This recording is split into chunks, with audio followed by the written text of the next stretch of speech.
Важно то, что все пропорции, они взяты из природы. То есть мы с вами, как, не знаю, биологический вид, не можем ничего изобрести совсем такого отстраненного от природы.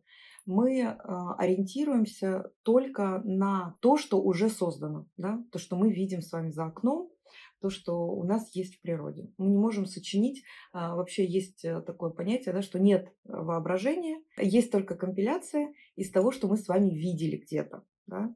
И вот природа – это наш единственный такой учитель в плане красоты, пропорции, колористики, вообще всего, что мы с вами считаем красивым.